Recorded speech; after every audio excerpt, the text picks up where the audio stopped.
തെരഞ്ഞെടുപ്പിൻ്റെ ഒരു പശ്ചാത്തലത്തിലാണ് സ്ഥാനാർത്ഥി എന്ന നിലയിൽ എങ്ങനെയുണ്ട് 7 മണ്ഡലങ്ങൾ, അതായത് എറണാകുളം ജില്ലയിൽപ്പെട്ട 2 മണ്ഡലങ്ങളുണ്ട്, അതുപോലെ തന്നെ ഇടുക്കി ജില്ലയുടെ മണ്ഡലങ്ങൾ, ഹൈ റേഞ്ച് ലോ റേഞ്ച് ഒന്നും വേണ്ട. ഓട്ടം എങ്ങനെയുണ്ട്?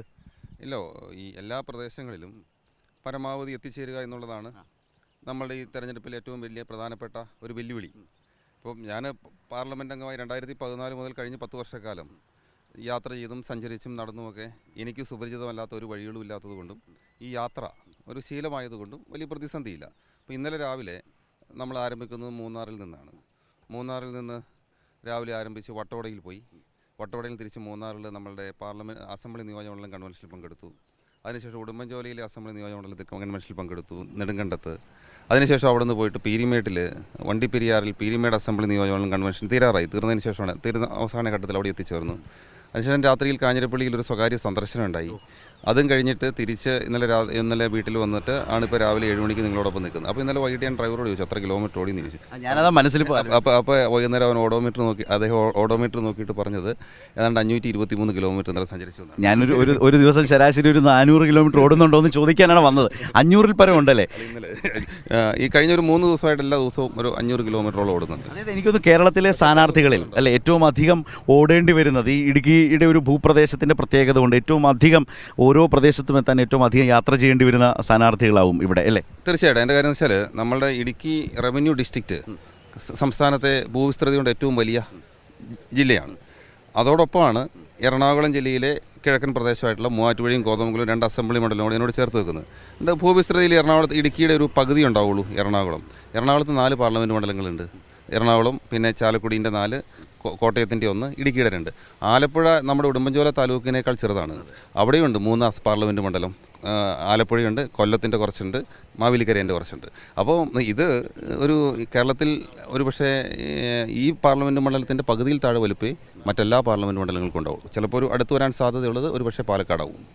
പാലക്കാടിനും ഈ പറഞ്ഞതുപോലൊരു പാടി ഉൾപ്പെടുന്ന ഒരു പ്രദേശമുണ്ട്. അതുകൊണ്ട് ഏതായാലും വക്കീലായതുകൊണ്ട് തന്നെ ഈ ലാൻഡ് സ്കെച്ചൊക്കെ വളരെ കറക്റ്റ് അതിൻ്റെ ഒരു അത്രയും ഉണ്ടാവും. ബാക്കി ആ ഒരു ടേസ്റ്റ് പറഞ്ഞു വന്നപ്പോൾ ഞാനതാണ് ആലോചിച്ചത്. ഈ കേസ് കൈകാര്യം ചെയ്യുന്ന കൂടുതലും സിവിലായിരുന്നോ? ഇല്ല, ഞാൻ ശരിക്കും ഭരണഘടനാ കേസുകളും സിവിൽ കേസസും ക്രിമിനൽ കേസസും അത് സുപ്രീം കോടതിയിലേക്കും ഹൈക്കോടതിയിലേക്ക് പോകുമ്പോഴാണ് കോൺസ്റ്റിറ്റ്യൂഷൻ ഇൻ്റർപ്രിട്ടേഷൻ വേണ്ടി വരുന്നത്. അപ്പോൾ കൂടുതലായി ഉണ്ടാകുന്നത് റിട്ട് പെറ്റീഷൻസ് എന്ന് പറയുന്ന റിട്ട് ജൂറിസ്ഡിക്ഷനിലാണ് കൂടുതൽ കേസുകൾ കൈകാര്യം ചെയ്തിട്ടുള്ളത്. പിന്നെ ക്രിമിനൽ കേസുകൾ എനിക്കൊരു പ്രത്യേക താല്പര്യമുള്ള മേഖലയായിരുന്നു. ഞാൻ വളരെ പ്രമാദമായ എന്താ പറയുക ക്രിമിനൽ കേസുകൾ കുറേയാണ് കൈകാര്യം ചെയ്തിട്ടുണ്ട്. സിവിൽ കേസസും ഉണ്ട്. ഈ സമയത്ത് ഈ വക്കീൽ ഓഫീസ് എങ്ങനെ കൊണ്ടു നടക്കും? ഞങ്ങളൊരു ഫേമാണ് അത്. അപ്പോൾ അതിനകത്ത് സീനിയർ പാർട്ട്നേഴ്സ് 3 പേരുണ്ട്. അതുകൂടാതെ പിന്നെ ജൂനിയേഴ്സ് എല്ലാം കൂടി ഞങ്ങളൊരു 10-12 പേരുണ്ട്. അഭിഭാഷക വൃത്തി എന്ന് പറയുന്നത് ഇപ്പോഴും ടീം വർക്കാണല്ലോ. അപ്പോൾ സ്വാഭാവികമായിട്ടും ഞാനൊരാളോട് ഇല്ലാത്തതുകൊണ്ട് കക്ഷികൾക്കൊരു ബുദ്ധിമുട്ടും ഉണ്ടാവില്ല. അതിനുള്ള കേസെടുത്ത് സാധാരണ ഈ മജിസ്ട്രേറ്റ്, മുൻസിഫ്, ജഡ്ജസ് ഇവരൊക്കെ കേസെടുത്ത് മാറ്റി വെച്ചിട്ട് പോയി വക്കീലിനെ വിളിച്ചോണ്ട് പോകാമെന്ന് കക്ഷിയോട് പറയേണ്ടി വരത്തില്ല അല്ലേ? അല്ല, അങ്ങനെയില്ല. എൻ്റെ കാര്യം വെച്ചാൽ ഞാൻ 2014 പാർലമെൻറ്റിൽ മത്സരിക്കുന്ന സമയത്ത് എൻ്റെ ഒറ്റയ്ക്കായിരുന്നു പ്രാക്ടീസ്. എൻ്റെ കൂടെ ജൂനിയേഴ്സേ ഉണ്ടായിരുന്നുള്ളൂ. ഞാനും ജൂനിയേഴ്സും കൂടിയായിരുന്നു. അപ്പോൾ ആ ഘട്ടത്തിൽ നമ്മൾ പ്രാക്ടീസ് പിന്നെ ഏതാണ്ട് നിർത്തിയതുപോലെ ഇനി പോരേണ്ടി വന്നു. പിന്നീട് എം പി ആയപ്പോൾ പിന്നീട് പാർലമെൻറ്റുമായി ബന്ധപ്പെട്ടും നമ്മുടെ നാടുമായി ബന്ധപ്പെട്ടുള്ള കേസസിനകത്ത് ഹാജരാകുന്ന ഒഴിച്ചാൽ വളരെ പ്രധാനപ്പെട്ട ഇഷ്യൂസിൽ ഗ്രീൻ ട്രൈബ്യൂണൽ, അതുപോലെ സുപ്രീം കോടതിയിലും ഹൈക്കോടതിയിലും ഒക്കെ ചില കേസുകളിൽ അങ്ങനെ പോയിട്ടുള്ളതെന്ന് വെച്ചാൽ പ്രാക്ടീസ് കാര്യമായിട്ടുണ്ടായിരുന്നില്ല. പക്ഷേ 2019 പാർലമെൻറ്റിന് ശേഷം വീണ്ടും പ്രാക്ടീസ് സജീവമായി പുനരാരംഭിക്കേണ്ടി വന്നു. അപ്പോൾ ആ ഘട്ടത്തിൽ പിന്നീട് നമ്മൾ ഇനി ഒരു ഇവൻച്വാലിറ്റിയിൽ എന്ന് പറഞ്ഞാൽ പ്രത്യേകിച്ച് അതിൻ്റെ ഇടയ്ക്ക് നമ്മളൊരു മുഴുവൻ സമയ പൊതുപ്രവർത്തകൻ എന്നുള്ള നിലയിലുള്ള അല്ലെങ്കിൽ പൊതുപ്രവർത്തകൻ എന്ന നിലയിലുള്ള സോഷ്യൽ കമ്മിറ്റ്മെൻറ്റ്സ് ഉണ്ട്. വിവാഹം, മരണം, മറ്റു കാര്യങ്ങൾ, പിന്നെ സാമൂഹിക വിഷയങ്ങൾ, ഇതിനകത്തൊക്കെ പോകേണ്ടി വരുന്നതുകൊണ്ട് നമ്മൾ കുറച്ചുകൂടി ക്ലയൻസിന് ബുദ്ധിമുട്ടുണ്ടാകാത്ത തരത്തിലേക്ക് അതൊരു ഫേം എന്നുള്ള സംവിധാനത്തിലേക്ക് മാറ്റി. പക്ഷേ ഇത് പറയുമ്പോൾ ഞാൻ ആലോചിച്ചൊരു കാര്യം, ജോയ്സ് ജോർജിനെ ഇപ്പോൾ കക്ഷികൾക്കും ഇടുക്കിക്കാർക്കും എറണാകുളത്തുകാർക്കും അല്ലെങ്കിൽ ഈ പ്രദേശത്തൊക്കെ കക്ഷിയും വക്കീലും തമ്മിലൊക്കെ അറിയുന്നു എന്നതിനപ്പുറം ഞങ്ങളൊക്കെ കൂടുതൽ ഈ കസ്തൂരിരംഗൻ ഗാഡ്ഗിൽ റിപ്പോർട്ടുകളുടെ വരവോടുകൂടിയാണ് ജോയ്സ് ജോർജ് എന്നൊരു വക്കീലിനെ, ഹൈ റേഞ്ചിൻ്റെ വക്കീലിനെ പരിചയപ്പെടുന്നത്. അങ്ങനെയാണ് നിങ്ങൾ ഈ നാടിൻ്റെ പ്രശ്നവുമായി ബന്ധപ്പെട്ട് സുപ്രീം കോടതിയിൽ അവതരിപ്പിച്ച് അല്ലെങ്കിൽ കോടതികളിൽ അവതരിപ്പിച്ച് അതിനുശേഷം അതുമായി ബന്ധപ്പെട്ട വേദികളിൽ അവതരിപ്പിച്ച് അതിനെ തുടർന്ന് വൈകുന്നേരങ്ങളിൽ നമ്മുടെ ചാനൽ ചർച്ചകളിലേക്കൊക്കെ വന്നാണ് ജോയ്സ് ജോർജ് സുപരിചിതനാവുന്നത്. ഹൈ റേഞ്ച് സംരക്ഷണ സമിതി, അതിനെ തുടർന്ന് അന്നത്തെ സ്ഥാനാർത്ഥിത്വം, ഇതെല്ലാം.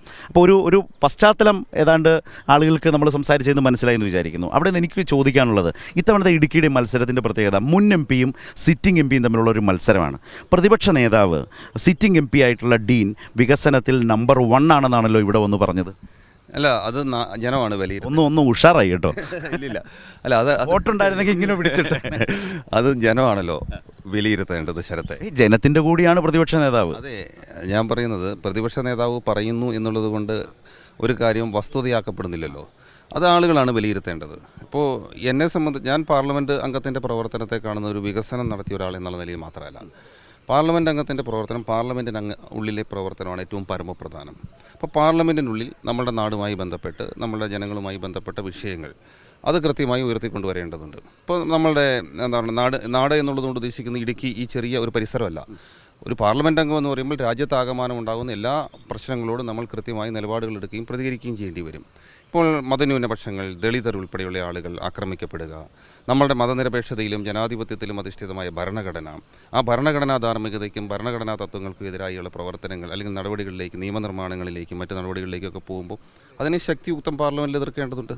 അതോടൊപ്പം തന്നെ നമ്മൾ എല്ലാ വിഷയങ്ങളും ഉയർത്തിക്കൊണ്ടുവരണം. അപ്പോൾ പാർലമെൻറ്റ് പെർഫോമൻസ് വളരെ പ്രധാനപ്പെട്ടതാണ് ഒരു പാർലമെൻറ്റ് അംഗത്തിൻ്റെ, ആരുടേതാണെങ്കിലും. പിന്നീട് വരുന്നത് എന്താണെന്ന് വെച്ച് കഴിഞ്ഞാൽ, ഇപ്പോൾ ഇടുക്കി പോലൊരു പ്രദേശത്തുള്ളൊരു MP എന്ന് പറഞ്ഞാൽ അദ്ദേഹം ഒരു വലിയ വലിയ ഒരു പാർലമെൻറ്റ് മണ്ഡലമാണ്, ആദ്യം സൂചിപ്പിച്ചല്ലോ. മാത്രമല്ല വലിയ സങ്കീർണമായ ഭൂമി പ്രശ്നങ്ങൾ ഉൾപ്പെടെ മറ്റൊട്ടനവധി പ്രശ്നങ്ങളുള്ളൊരു പ്രദേശമാണ് ഇപ്പോൾ പരിസ്ഥിതിയുമായി ബന്ധം. അപ്പോൾ എപ്പോഴും ഇടുക്കിയുടെ ഒരു പ്രത്യേകത മറ്റ് പ്രദേശങ്ങളിൽ വ്യത്യസ്തമായി ഞാൻ കാണുന്നത്, ഇവിടെ എപ്പോഴും എന്താ പറയുക, ടാർഗറ്റ് ചെയ്യപ്പെടുന്ന ഒരു ജനവിഭാഗമാണ്. പല കാരണങ്ങളാൽ, ഇപ്പോൾ തീവ്ര പരിസ്ഥിതിവാദികൾ അല്ലെങ്കിൽ മറ്റു വിഭാഗത്തിൽപ്പെട്ട ആൾ, ചില റിട്ടയർ ചെയ്ത ചില ഉദ്യോഗസ്ഥന്മാർ, ഇപ്പോൾ നിവേദിത പീഹറിനെ കണക്കുള്ള റിട്ടയർഡ് ഉദ്യോഗസ്ഥ, അവർ പറയുന്നത് ഞാൻ കേട്ടിട്ടുണ്ട്. ഞങ്ങൾ ഒരുമിച്ചിരിക്കുമ്പോൾ വനം വകുപ്പുകാർക്കൊക്കെ ഒരു വിഷയം ഉണ്ടായാൽ നിങ്ങൾക്ക് നിങ്ങളുടേതായിട്ടുള്ള വിസിൽ ബൗളേഴ്സ് ഉണ്ട്, നിങ്ങൾക്ക് കേസ് കൊടുക്കാൻ നിങ്ങൾ തന്നെ ആളുകളെ ഉണ്ടാക്കി വെച്ചിട്ടുണ്ട്. റവന്യൂ വകുപ്പിന് ഇങ്ങനെ ഒരു സംവിധാനം, എന്നിട്ട് അവരൊരു ചാരിറ്റബിൾ സൊസൈറ്റി ഉണ്ടാക്കി ഇതിന് വേണ്ടിയിട്ട്. അപ്പോൾ അങ്ങനെ കൃത്യമായി ടാർഗറ്റ് ചെയ്യപ്പെടുന്ന ഒരു വിഭാഗം എന്ന നിലയിൽ ഇടുക്കി പോലുള്ള സ്ഥലത്തെ പ്രദേശമുണ്ട്. അപ്പോൾ ഇവിടുത്തെ വിഷയങ്ങളും വ്യത്യസ്തമാണ്. അപ്പോൾ ഈ മലയോരത്തെ ഇടുക്കിയിലെ പ്രശ്നങ്ങൾ ഒരുപക്ഷെ നിങ്ങൾക്ക് തിരുവനന്തപുരത്തിരിക്കുന്നവർക്കോ ഈവൻ കോട്ടയംകാർക്കോ എറണാകുളംകാർക്കോ പോലും മനസ്സിലാവണമെന്നില്ല. ഇതൊരു ലോ റേഞ്ചിന് മനസ്സിലാവില്ല, എന്നാൽ ഹൈ റേഞ്ചിൻ്റെ ഒരു അത് അതിനകത്ത് കുട്ടമ്പഴി ഉൾപ്പെടെ. അതിൻ്റെ പ്രശ്നം എന്താ അറിയോ, ഇതൊരു പൊതുബോധം നിർമ്മിച്ച് വെച്ചിരിക്കുക. ഏതാ, ഈ മലയോരത്തേക്ക് കുറേ ആളുകൾ അങ്ങ് കയ്യേറി, അത് കോടതികളെയും സ്വാധീനിക്കുന്നുണ്ട്. ഞാൻ കഴിഞ്ഞ ദിവസം കോടതിയിൽ കേസ് വാദിക്കുമ്പോൾ ഒരു കോടതിയോട് വല്ലാതെ രൂക്ഷമായി എനിക്ക് പറയേണ്ടി വന്നു. ഒരു ഘട്ടത്തിൽ ഞാൻ പറഞ്ഞു, കോടതിയോട് ഞാൻ കേസ് വാദിച്ചതിന് ശേഷം ഞാൻ പറഞ്ഞു, ഒരു കാര്യം കൂടി പറഞ്ഞോട്ടെ എന്ന് ചോദിച്ചപ്പോൾ കോടതി പറഞ്ഞല്ലോ. ഞാൻ പറഞ്ഞു, ഈ കോട്ടും ഗൗണും ഒക്കെ മാറ്റിവെച്ച് വെറും ഒരു ഇടുക്കിക്കാരൻ എന്ന നിലയിൽ ഈ കോടതിയിൽ അങ്ങയുടെ പ്രതികരണവും കോടതിയിൽ നടന്ന വാദവും കേട്ടാൽ എനിക്ക് തോന്നുന്നു ഇടുക്കിക്കാർ ഒരു 5ാം തരം പൗരന്മാരാണെന്നാണ്. അപ്പോൾ കോടതി എന്താ അങ്ങനെ ചോദിച്ചു. ഞാൻ പറഞ്ഞു, അപ്പോൾ നമ്മുടെ ന്യായം പറഞ്ഞു. ഞാൻ പറയുന്നത് എന്താണെന്ന് വെച്ചാൽ, അപ്പോൾ ഇങ്ങനെ നടക്കുന്ന ഒരു വല്ലാത്ത പൊതുബോധ നിർമ്മിതി ഉണ്ടാക്കിയിട്ടുണ്ട്. കയ്യേറ്റക്കാരാണ്, കാട് കയ്യേറി മൃഗങ്ങളെല്ലാം പുറത്തേക്ക് ഇറക്കി കൊണ്ടുവന്നിട്ട് അവൻ്റെ മുമ്പിൽ പോയി നിന്ന് ചാകുന്നവരാണ് ഇടുക്കിക്കാർ എന്നൊക്കെ തരത്തിലുള്ളൊരു പൊതുബോധ നിർമ്മിതി ഉണ്ടാക്കി വെച്ചിരിക്കുകയാണ്. അപ്പോൾ ഇതിനെതിരെ കൃത്യമായി സംസാരിക്കേണ്ടതാരാ? പാർലമെൻറ്റ് മണ്ഡലത്തെ ആകെ പ്രതിനിധീകരിക്കുന്ന ഒരു ജനപ്രതിനിധിയാണ്. ജനകീയ വിഷയങ്ങൾ ഏറ്റെടുക്കണ്ടേ? ആ ജനകീയ വിഷയങ്ങൾ ഏറ്റെടുക്കുകയും കൃത്യമായി നിലപാട് സ്വീകരിക്കുകയും അതിനെതിരെ പ്രതികരിക്കുകയും ഒക്കെ ചെയ്യേണ്ടത് ജനപ്രതിനിധികളാണ്. ആ തരത്തിൽ ഒരു ജനപ്രതിനിധിയുടെ ഉത്തരവാദിത്വം വളരെ വലുതാണ്. ആ ഉത്തരവാദിത്വം നിർവഹിക്കുക എന്നുള്ളതാണ് രണ്ടാമത്തെ ഏറ്റവും പ്രധാനപ്പെട്ട കാര്യം. മൂന്നാമത്തതാണ് ഈ നമ്മളീ പറഞ്ഞ എന്താ പറയുക, ഈ വികസനം എന്ന് പറയുന്നത്. വികസനവും പ്രധാനപ്പെട്ടാണ് ഇടുക്കി പോലെ സ്ഥലത്ത്. പക്ഷേ ആ വികസനത്തിൽ ഞാൻ ഇടുക്കിയിൽ സഞ്ചരിക്കുന്നു, നമ്മൾ ഈ യാത്ര ചെയ്യുമ്പോൾ നാട്ടിലെ ആളുകളോടൊക്കെ ഇങ്ങനെ സംസാരിക്കുമല്ലോ. വികസനത്തിൻ്റെ ഒരു താരതമ്യം എവിടെയോ രൂപപ്പെട്ടിട്ടുണ്ട്. അതായത് 2019 വരെയുള്ള ജോയ്സ് ജോർജ്, 2014-19 കറക്റ്റ് അല്ലേ, 19 ജോയ്സ് ജോർജ് എന്ന MP ആയിരുന്ന കാലയളവും 19 മുതൽ 24 വരെയുള്ള ഡീൻ്റെ കാലത്തും ഈ മണ്ഡലത്തിൽ എങ്ങനെ MP മാർ മണ്ഡലത്തെ പരിചരിച്ചു എന്നുള്ളതാണ്. അതൊരു താരതമ്യം ഉണ്ടെന്ന് തോന്നുന്നു. അല്ല, അത് അങ്ങനെ ഒരു താരതമ്യത്തിലേക്ക് വരുന്നതിൻ്റെ കാരണം എന്ന് വെച്ചാൽ, 2019 നമ്മൾ പാർലമെൻറ്റ് അംഗമാകുമ്പോൾ ഈ നാട്ടിൽ ഒരു തരത്തിലുള്ള യാത്രായോഗ്യമായ റോഡുകൾ ഉണ്ടായിരുന്നില്ല. ഒന്ന് BMBC റോഡുകൾ എന്നൊക്കെ പറയുന്നത് ഈ മലയോരത്തിൻ്റെ താഴെയുള്ളൂ, മണ്ഡലത്തിലാകെ കുറവാണ്. പക്ഷേ അതിനുശേഷം പിന്നീട് 14 മുതൽ 19 വരെയുള്ള ഘട്ടത്തിൽ, പ്രത്യേകിച്ച് 16 മുതൽ 19 വരെ പിന്നെ മണിയാശാൻ മന്ത്രിയായി LDF ഗവൺമെൻറ് വന്നു. അപ്പോൾ ഒരു കൂട്ടായ പരിശ്രമത്തിലൂടെ ഇടുക്കി പാർലമെൻറ്റ് നിയോജക മണ്ഡലത്തിലാകെ പശ്ചാത്തല വികസന രംഗത്തുണ്ടാക്കിയ വലിയ കുതിപ്പുണ്ട്. ഇന്ന് നിങ്ങൾ യാത്ര ചെയ്യുമ്പോൾ അറിയാം, കേരളത്തിൽ അതിൻ്റെ ഒരു അനുഭവം പറഞ്ഞോട്ടെ. ഈ കാലത്ത് നമ്മളെല്ലാവരും ഗൂഗിൾ നോക്കിയാണല്ലോ യാത്ര ചെയ്യുന്നത്. അപ്പം നമ്മൾ എറണാകുളത്തുനിന്ന് ഞാൻ യാത്ര തിരിക്കുന്നു, എൻ്റെ കൂടെ രാകേഷ് ഉണ്ട്. രാകേഷ് നേരെ ഗൂഗിളിൽ ചിന്നക്കനാൽ എന്നിട്ട് വരുന്നു. ചിന്നക്കനല്ല, ചെറുതോണി എന്ന് പറഞ്ഞിട്ട് ഇങ്ങോട്ട് വരുന്നു. പക്ഷേ ഇന്നത്തെ കാലത്ത് ഗൂഗിൾ ഏതൊക്കെ വഴി കൂടെയാണ് നമ്മളെ കൊണ്ടുപോകുന്നല്ലോ, ഏറ്റവും എളുപ്പ വഴിയാണല്ലോ. പക്ഷേ എളുപ്പ വഴി ജീവിതത്തിൽ ഇന്നേവരെ കണ്ടിട്ടില്ലാത്തൊരു വഴിയിലൂടെയാണ് ഇങ്ങോട്ട് വന്നത്. പക്ഷേ അസാമാന്യമായ റോഡായിരുന്നു കേട്ടോ. കണ്ണും പൂട്ടി വരാം, ഒരു ആശങ്കയില്ല. കാരണം വിജനമായ ആണ്, പക്ഷേ റോഡ് മനോഹരമാണ്. റോഡ് മനോഹരം എന്നതിൻ്റെ ഇൻ ദ സെൻസ് നമുക്ക് വളരെ ആത്മവിശ്വാസത്തോടെ യാത്ര ചെയ്യാം. അത് നിങ്ങൾ പറഞ്ഞത് വളരെ പ്രധാനപ്പെട്ട കാര്യമാണ്, യാതൊരു സംശയവും വേണ്ട. ശരത്ത് പറഞ്ഞ ആത്മവിശ്വാസം ഉണ്ടല്ലോ, എന്നോട് ഇന്നലെ ഒരു ചാനലുകാർ ചോദിച്ചപ്പോൾ അവർ എന്നെ വിശേഷിപ്പിച്ചു നിങ്ങൾ അടിമുടി ഒരു ഇടുക്കിക്കാരനാണെന്നാണ്. ഞാനൊരു അടിമുടി ഇടുക്കിക്കാരൻ എന്നുള്ളതിനപ്പുറത്ത് ഇടുക്കിയെ എന്തെന്ന് കൃത്യമായി മനസ്സിലാക്കിയിട്ടുള്ള ഒരാളാണ്. അപ്പോൾ ഇടുക്കിയുടെ ഒരു സാധ്യത എന്ന് പറയുന്നത്, പ്രത്യേകിച്ച് ഈ നാണ്യവിളകളുടെയൊക്കെ വില തകർച്ച പോകുമ്പോൾ ഒരു സാധ്യത എന്ന് പറയുന്നത് പിന്നെ നമുക്ക് ടൂറിസമാണ്. അപ്പോൾ ടൂറിസത്തിൻ്റെ ഒരു സാധ്യത എന്താണ്? പശ്ചാത്തല വികസനം, വരാനും പോകാനുമുള്ള സൗകര്യമാണ്.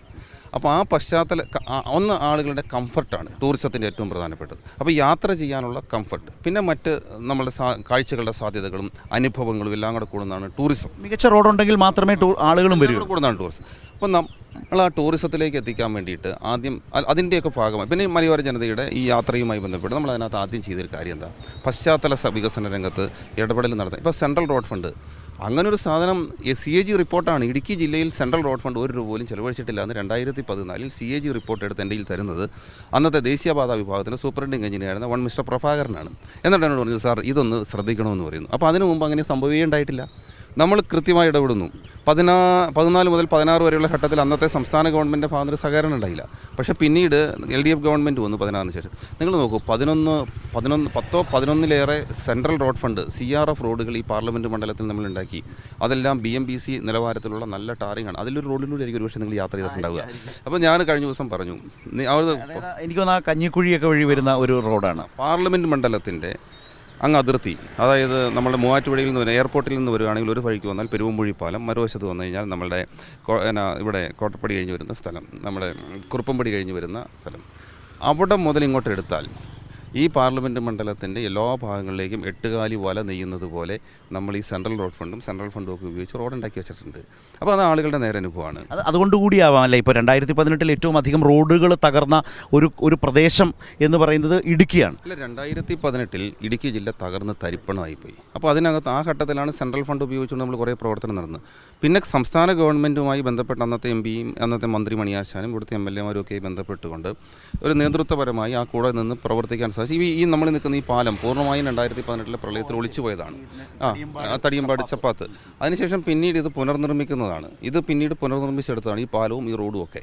അപ്പോൾ അന്ന് ഒരു 320 കോടി രൂപയുടെ ഒരു പ്രത്യേക പാക്കേജ് നമ്മളുടെ കൂടി, ഞാനും മണിയാശാനും ഒക്കെ ഞങ്ങൾ പോയി മുഖ്യമന്ത്രിയെ കണ്ടിട്ട് മുഖ്യമന്ത്രിയുമായി ബന്ധപ്പെട്ടിട്ടാണ്. അപ്പോൾ ആ റോഡ് എവിടെയൊക്കെ വേണം, എന്തൊക്കെ തരത്തിൽ നിർമ്മിക്കണം എന്നുള്ളതിനെ സംബന്ധിച്ചൊക്കെ കൃത്യമായ അഭിപ്രായം പറയാൻ ഇടപെടാനും പറ്റി. അപ്പോൾ അതുപോലെയാണ് നമ്മൾ ഈ പാർലമെൻറ്റ് മണ്ഡലത്തെ ആകെ പുനർനിർമ്മിച്ചെടുത്തത്. പിന്നെ ടൂറിസം മേഖലയിൽ നടത്തിയിട്ടുള്ള വലിയ ഇടപെടലുകൾ, സ്ഥാപനങ്ങൾ, ഇപ്പോൾ എന്താണ് ESI ഹോസ്പിറ്റലുകൾ 5 കൊണ്ടുവന്നു ഈ മണ്ഡലത്തിൽ ESI ഡിസ്പെൻസറികൾ പിന്നെ അതുകൂടാതെ നമ്മളെ സംബന്ധിച്ചിടത്തോളം നമ്മളുടെ ടൂറിസം സ്വദേശി ദർശൻ സ്കീമിൽ എനിക്ക് തോന്നുന്നത് ഞങ്ങളുടെ ആ കാലഘട്ടത്തിൽ ഒരെണ്ണേ വന്നിട്ടുള്ളൂ. അത് ഇടുക്കിയിലാണ് 100 കോടി രൂപയുടെ. നമ്മളിവിടെ ഇക്കോലോഗ് നിങ്ങൾ പോകുമ്പോൾ കണ്ടിട്ട് പോകണം, ഇവിടെ ഡാമിൻ്റെ താഴെ ഇക്കോലോഗ് ലോഡ്ജ് ഉണ്ട്. അതുപോലെ മൂന്നാറിലെ വാഗമണിലെ അഡ്വഞ്ചർ പാർക്ക്, ഏറ്റവും കൂടുതൽ ആളുകൾ വരുന്ന സ്ഥലമാണ്. പീരിമേട്ടിലെ ഇക്കോലോഗ് ലോഡ്ജ് ഉൾപ്പെടെയുള്ള ടൂറിസം മേഖലയിലെ വലിയ പ്രവർത്തനങ്ങൾ. പിന്നീട് അതുപോലെ തന്നെ NCC ബറ്റാലിയൻ നെടുങ്കണ്ടത്ത് വരണം, എയർ സ്ട്രിപ്പോടുകൂടി NCC ട്രെയിനിങ് സെൻറ്റർ. അങ്ങനെ ഇത് ആളുകൾ കാണുകയല്ലേ ഈ വികസനം. അപ്പോൾ അത് ആ ഘട്ടത്തിലുണ്ടായി. പക്ഷേ അത് 2019 വിലയിരുത്തപ്പെടാതെ പോയല്ലോ എന്നുകൂടി പറയേണ്ടി വരില്ലേ? അല്ല, കാരണം താങ്കൾക്ക് ഡീനോട് അന്ന് പരാജയമാണ് സംഭവിച്ചത്. അല്ല, 2019 തെരഞ്ഞെടുപ്പിൽ സംഭവിച്ചതെന്താണ്? 2019 തെരഞ്ഞെടുപ്പിൽ സത്യത്തിൽ കേരളത്തിലെ ജനങ്ങളാകെ ഒരു വല്ലാത്ത ഒരു തരത്തിൽ വളരെ വൈകാരികമായി ഒരു വൈകാരിക മാനസികാവസ്ഥയിലേക്ക് എത്തിപ്പെടുകയും അതിൻ്റെ അടിസ്ഥാനത്തിൽ തെരഞ്ഞെടുപ്പിൽ വോട്ട് ചെയ്യുകയും ചെയ്തൊരു ഘട്ടമാണിത്. ഇപ്പോൾ രാഹുൽ ഗാന്ധി പ്രധാനമന്ത്രിയാകും എന്ന് വരുന്നതിലൂടെ രൂപപ്പെട്ടു വന്ന ഒരു വൈകാരിക പരിസരത്ത് മറ്റൊന്നിനും ചർച്ച ചെയ്യാനോ ചിന്തിക്കാനോ സാധ്യതയില്ലാത്ത ഒരു തലത്തിൽ നിന്നുകൊണ്ടാണ് തെരഞ്ഞെടുപ്പ് നടക്കപ്പെടുന്നത്. ആ തെരഞ്ഞെടുപ്പിൽ നമ്മളിവിടെ പരാജയപ്പെട്ടു എന്നുള്ളത് കൊണ്ട് 14 മുതൽ 19 വരെ നമ്മൾ നടത്തിയ പ്രവർത്തനങ്ങളൊന്നും റദ്ദാക്കപ്പെടുന്നു, നിശ്ചയമായി റദ്ദാക്കപ്പെടത്തില്ല. അവിടെയുണ്ട്. അപ്പോൾ അതിനുശേഷം പിന്നീട് 19-ന് ശേഷം 24-ലേക്ക് എത്താണ്. ഞാൻ പരാജയപ്പെട്ടല്ലോ, അതിനുശേഷം ഞാനിവിടെ ഉണ്ടായിരുന്നു എല്ലാ വിഷയങ്ങളും ജനങ്ങളോടൊപ്പം. വീണ്ടും ഒരു തെരഞ്ഞെടുപ്പിലേക്ക് വരുമ്പോൾ സ്വാഭാവികമായും നമുക്കറിയാം, ഇപ്പോൾ സ്ഥാനാർത്ഥികൾ എന്ന നിലയിൽ 14-ൽ മത്സരിച്ച സ്ഥാനാർത്ഥികൾ വീണ്ടും മത്സരിക്കുന്നു. 14-ൽ മത്സരിക്കുന്നു. 14-ലെ മത്സരത്തിൽ നമ്മൾ ജയിക്കുന്നു. 19-ൽ നമ്മൾ പരാജയപ്പെടുന്നു. 24-ൽ വീണ്ടും അതേ സ്ഥാനാർത്ഥികൾ തമ്മിൽ മത്സരിക്കുന്നു. അപ്പോൾ സ്വാഭാവികമായും അത് ജനങ്ങളുടെ മുമ്പിൽ നമ്മളിപ്പോൾ ആരൊക്കെ വേണ്ടാന്ന് പറഞ്ഞാലും ആരൊക്കെ മാറ്റിവെക്കണമെന്ന് പറഞ്ഞാലും രണ്ട് സ്ഥാനാർത്ഥികളുടെയും പ്രവർത്തനം ജനങ്ങളുടെ പബ്ലിക് ഡൊമൈനിലുണ്ടല്ലോ. അപ്പോൾ അവരത് വിലയിരുത്തും. എൻ്റെ അതിനെക്കുറിച്ചുള്ള അഭിപ്രായം വസ്തുതാപരമായി ആളുകൾ അത് വിലയിരുത്തട്ടെ എന്നാണ്. അല്ല, ഇത്തവണ വോട്ട് പിടിച്ചു പോയപ്പോൾ 2019 ആളുകൾ വൈകാരികമായി എന്നൊക്കെ പറയുമ്പോൾ രാഹുൽ ഫാക്ടറിനെ കുറിച്ചാണല്ലോ ഉദ്ദേശിച്ചത്. അപ്പോൾ ഇത്തവണ ഇടുക്കിയിൽ വോട്ട് ചോദിച്ചു പോകുമ്പോൾ രാഹുൽ ഗാന്ധി രാജ്യത്തിൻ്റെ പ്രധാനമന്ത്രിയാകുമെന്ന് ചിന്തിക്കുന്ന വോട്ടർമാരെയോ അങ്ങനെ വിശ്വസിക്കുകയോ പറയുകയോ ചെയ്യുന്ന വോട്ടർമാരെയോ ജോയ്സ് എന്ന സ്ഥാനാർത്ഥി കണ്ടോ? ഇല്ല, ഞാൻ പോകുമ്പോൾ അങ്ങനെ ഒരു ചർച്ച ഞാനുമായി ബന്ധപ്പെട്ട ഒരു സ്ഥലത്തും ആരും ചോദിച്ചില്ല. നിങ്ങൾ മാധ്യമങ്ങൾ ചോദിച്ചില്ല, അല്ലെങ്കിൽ നമ്മളോട് സംസാരിക്കുന്ന ഒരു ഘട്ടത്തിലും അങ്ങനെ ഒരു ചർച്ചയുണ്ടായില്ല. തിരിച്ചാണ് ആളുകൾ പറഞ്ഞത്. ഇടുക്കി പോലൊരു സ്ഥലത്ത് ഇപ്പോൾ നമുക്കറിയാമല്ലോ, ഇവിടുത്തെ ഒരു പ്രശ്നങ്ങളിൽ മുന്നിൽ നിൽക്കാൻ ഞാൻ പലപ്പോഴും പറയും. നമ്മൾ ഇടുക്കിക്കാരൻ്റെ ഒരു വിഷയം വന്നപ്പോൾ അന്ന് തിരുവഞ്ചൂർ രാധാകൃഷ്ണനൊക്കെ ആയിട്ടൊരു വിഷയം ഉണ്ടാകുന്നുണ്ട്. അപ്പോൾ നമ്മളൊന്ന് മുണ്ട് മടക്കി കുത്തി എന്നൊക്കെ പറഞ്ഞ് രാധാകൃഷ്ണൻ അന്ന് വലിയ ഭയങ്കര പ്രശ്നം, അദ്ദേഹം മന്ത്രി അന്ന് വലിയ വിഷയമൊക്കെ ഉണ്ടാക്കി. പക്ഷേ ഇടുക്കി പോലൊരു സ്ഥലത്ത് ചില സമയത്തൊക്കെ മുണ്ട് മടക്കി കുത്തേണ്ടി വരുന്ന ഒരു ലീഡർഷിപ്പ് ഉണ്ട്.